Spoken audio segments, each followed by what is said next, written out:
Oi, meu nome é Natasha e meu grupo Beatriz, Raiomara, Viviane, Victor, Yasmin e eu falaremos um pouquinho sobre dependência química. A Vivi vai começar falando sobre como se iniciou a sua conceitualização. Então, bora lá? Uma das primeiras descrições acerca do uso indevido do álcool foi feita por Aristóteles no século IV a.C. Ele afirma em seu relato que a virtude em beber está no equilíbrio entre a sobriedade e o exagero, e também denomina como vício o uso extremado da substância. Na literatura médica, por volta de 385 a.C., Hipócrates descreveu o uso do álcool como um fator predisponente a várias doenças. Ele relata fenômenos a respeito de um delirium tremens em seu livro sobre as epidemias. Já o poeta inglês Geoffrey Chaucer, no século XIV, se referia ao álcool como uma substância que leva o indivíduo à perda do controle sobre seus atos. Como filósofo, Aristóteles achava que o uso desregrado era uma escolha pessoal, ou seja, uma atitude consciente, e que tais comportamentos deveriam receber sanções ou punições sociais sempre que ocorressem. Essa concepção aristotélica permaneceu durante toda a Idade Média. Então, foram considerados desvios morais até o século XVIII o consumo de álcool e de outras substâncias. Dois médicos, o norte-americano Benjamin Rush e o britânico Thomas Trotter, descreveram a embriaguez como um resultado da perda do autocontrole. O modo de consumo era, até determinado ponto, uma escolha, mas a substância passava a dominar o controle e a vontade do usuário. O termo alcoolismo surge em meados do século XIX, com Magnus Huss, que o usa pela primeira vez na tentativa de definir o conjunto de complicações clínicas decorrentes desse uso abusivo. Quase no final do século XIX, outros pesquisadores formularam conceitos que se aproximaram do que hoje é denominado dependência. Seria uma doença com prováveis causas biológicas e genéticas. Atualmente, o conceito de dependência química é resultado de uma evolução de ideias. As primeiras tentativas de abordagem científica tem menos de 300 anos, e as definições mais próximas da atual, pouco mais de um século. Em comparação ao consumo de substâncias, que ocorre há milhares de anos, é um conceito muito recente. A dependência química caracteriza-se, então, por um padrão de consumo compulsivo da substância psicoativa. Falaremos agora sobre os primeiros modelos etiológicos da dependência química. Baseado no conteúdo apresentado, traz-se determinados tipos de modelos de dependência química através de uma etiologia histórica, uma linha do tempo sobre os conceitos e estudos apresentados no que se insere o conceito. Os modelos naturais, teoria baseada de que os homens possuem uma tendência inata e universal ao consumo de drogas. O dependente, por sua vez, era visto como fraco, diante da incapacidade de se controlar. Trazemos também o modelo biológico, que complementa o modelo psicológico e futuramente o modelo da saúde pública. O modelo biológico parte da premissa do aspecto orgânico na tentativa de explicar as alterações físicas e psíquicas da dependência química. Essas teorias surgem de uma predisposição biológica para o desenvolvimento de uso indevido das substâncias psicoativas, considerando os estágios biológicos da dependência. Tal modelo traz consigo a incessante pesquisa e observações da ciência para que possa realizar estudos também à base genética da dependência química através da epidemiologia muscular. O modelo psicológico tem como teoria deter o foco do indivíduo, bem como o processo que faz ingerir substâncias psicoativas. Sendo assim, através da psicoterapia, busca o entendimento do contexto inicial, de experiências do indivíduo e o risco o levam nessa dependência, fazendo com que se possa abranger linhas de atuações e intervenções, onde sejam elas psicanalíticas, cognitiva comportamental, teoria sistêmica, teoria comportamental, o que é semelhante à cognitiva, mas que diverge de seu conceito. Por fim, não tão menos importante, o modelo de saúde pública, onde correlaciona a intervenção entre sujeito, ambiente e substância psicoativa para explicar a dependência química, utilizando os meios de políticas públicas existentes na área da saúde. Amplifica e diversifica o contexto, integra abordagens em prol de conceitos tais como fatores de riscos sociais, biológicos, psicológicos, entendendo o indivíduo em sua totalidade, entendendo que cada ser é um ser. Portanto, concluímos que além dos modelos históricos apresentados, possui-se também modelos sociais, espirituais e ecletismo informado, onde por mais as abordagens estruturais conceituais sejam divergentes ou diferentes, o objetivo é o mesmo, porém basta analisar se neste processo a intervenção e recuperação, o paciente não é prejudicado por concepções que às vezes não sejam benéficas ou não as trazem evidências de sucesso. Nesse sentido, entendemos que não há uma abordagem específica para o tratamento deste paciente. Contudo, é necessário levar em considerações o histórico do indivíduo, características, limitações, aspectos biológicos e sociais, visando sempre otimizar e qualificar o tratamento proposto.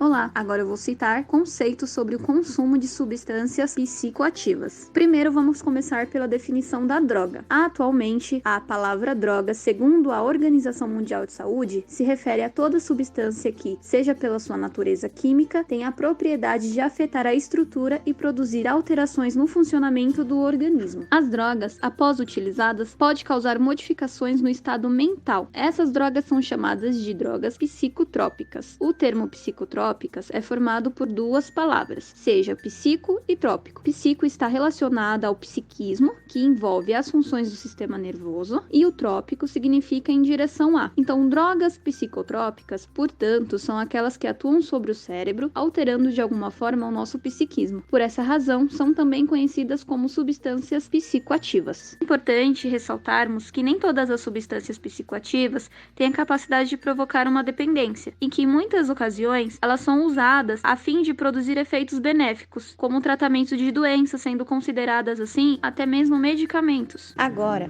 podemos citar algumas das síndromes relacionadas ao uso das substâncias psicoativas. Quando há um uso recorrente das substâncias psicoativas, gera-se o abuso do consumo, podendo acarretar a prejuízos ao nosso organismo. Dentre alguns, conseguimos definir a intoxicação. Ela é considerada reversível e pode causar alterações comportamentais ou mentais, vindo a prejudicar o nosso nível de consciência, causando também um comportamento agressivo advindo de um humor instável. Fissura ou craving pode se relacionar ao comportamento ou alto desejo de repetir o uso da substância, que lhe traga uma determinada experiência. Isso também pode ser com alimentos como o chocolate e as drogas psicoativas, como o álcool, o crack e a heroína. Síndrome de abstinência são sinais e sintomas que ocorrem após horas ou dias em que o indivíduo não faz o uso das substâncias que posteriormente eram de forma contínua e sem controle. Alguns dos sinais dessa síndrome variam de inquietação, tremor, sudorese e em casos muito graves podem levar a coma e a óbito.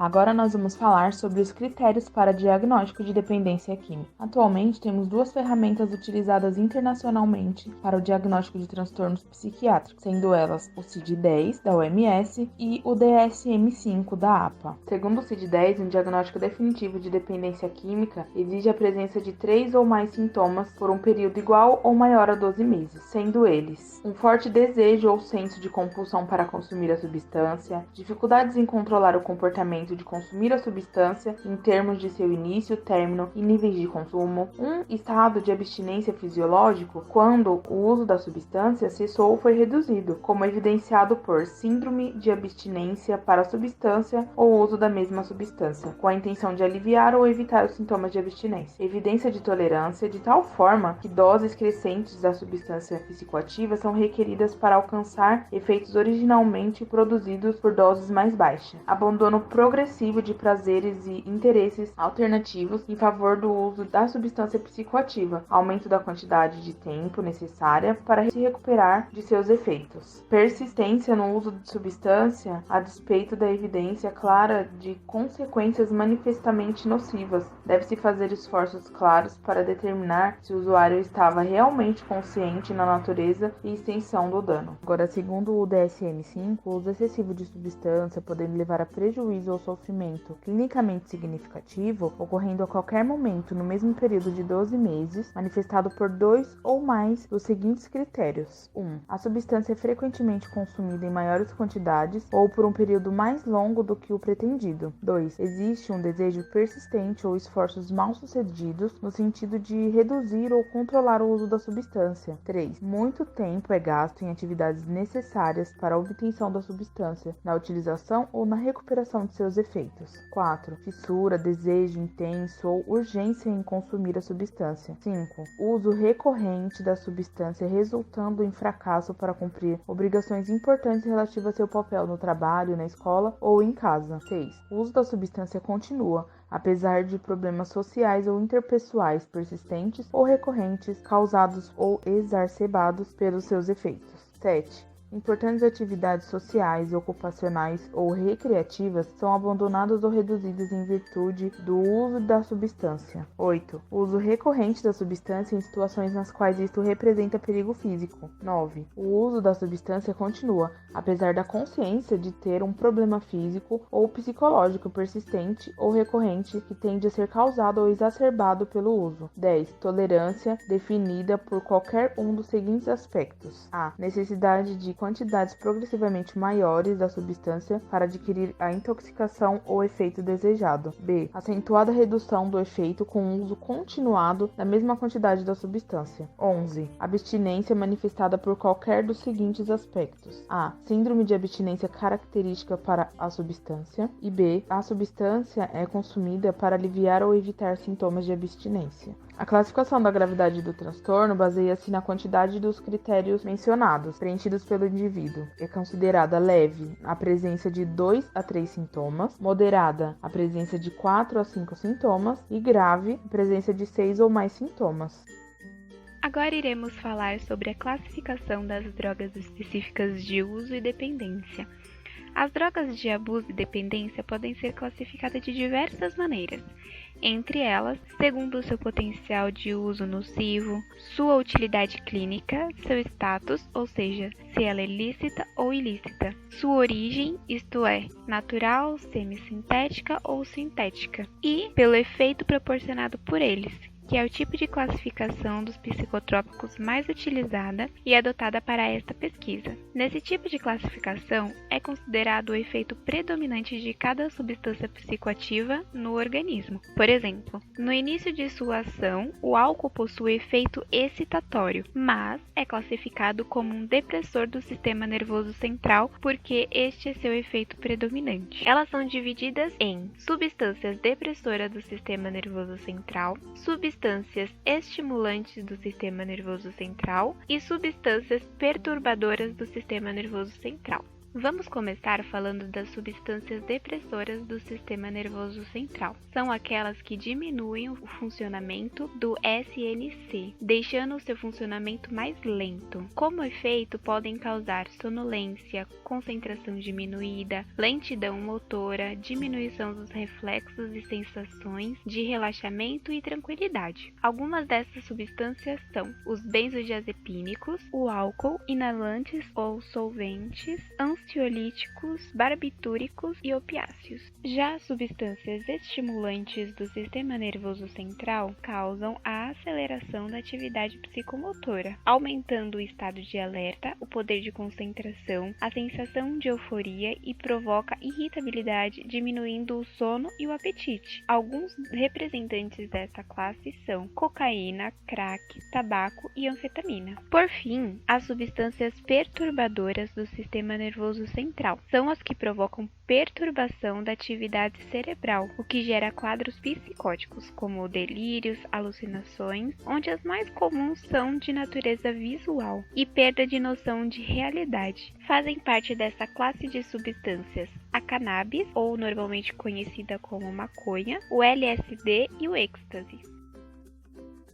Dentre os tipos de terapias para os dependentes químicos, escolhemos falar sobre as terapias cognitivo-comportamentais, chamadas de TCC. Surge como principal tratamento da dependência química. A TCC refere-se à afirmação de que um processo interno e oculto de cognição-pensamentos influencia as emoções e os comportamentos de uma pessoa. Agora iremos falar sobre algumas teorias da TCC. Uma delas é a reestruturação cognitiva criada por Beck e colaboradores entre 1982 e 1997. Focaliza a crença e a avaliação de suas racionalidades, e as terapias consistem em realizar estratégias que modifiquem as atividades disfuncionais do processamento das informações presentes nos transtornos psicológicos. Temos também a terapia cognitivo-comportamental. Utilizaram estratégias e soluções de problemas e são representadas por teorias como treinamento comportamental. O pensamento é conceituado como um conjunto de autoenunciado encobertos, os quais também pode ser influenciados pelas mesmas leis do condicionamento. A terapia busca ensinar habilidades cognitivas específicas. A outra teoria se chama construtivistas, consideram os seres humanos participantes proativos em suas experiências e seus conhecimentos interpessoais, evolutivos e proativos, enquanto a avaliação racional é vista nos dois modelos anteriores como uma ferramenta para a obtenção do equilíbrio emocional. Na visão construtivista, a cognição vai além da mera representação interna do mundo externo. TC foi criada por Aaron Beck nos anos de 1960, inicialmente como um modelo de depressão, que evoluindo resultou na proposição de um novo sistema de psicoterapia denominado terapia cognitiva. Um dos objetivos da TC é a instalação ou restauração da flexibilidade cognitiva, que capacita o sujeito para a busca de formas alternativas de processamento do real e reduz a valência emocional das cognições originais.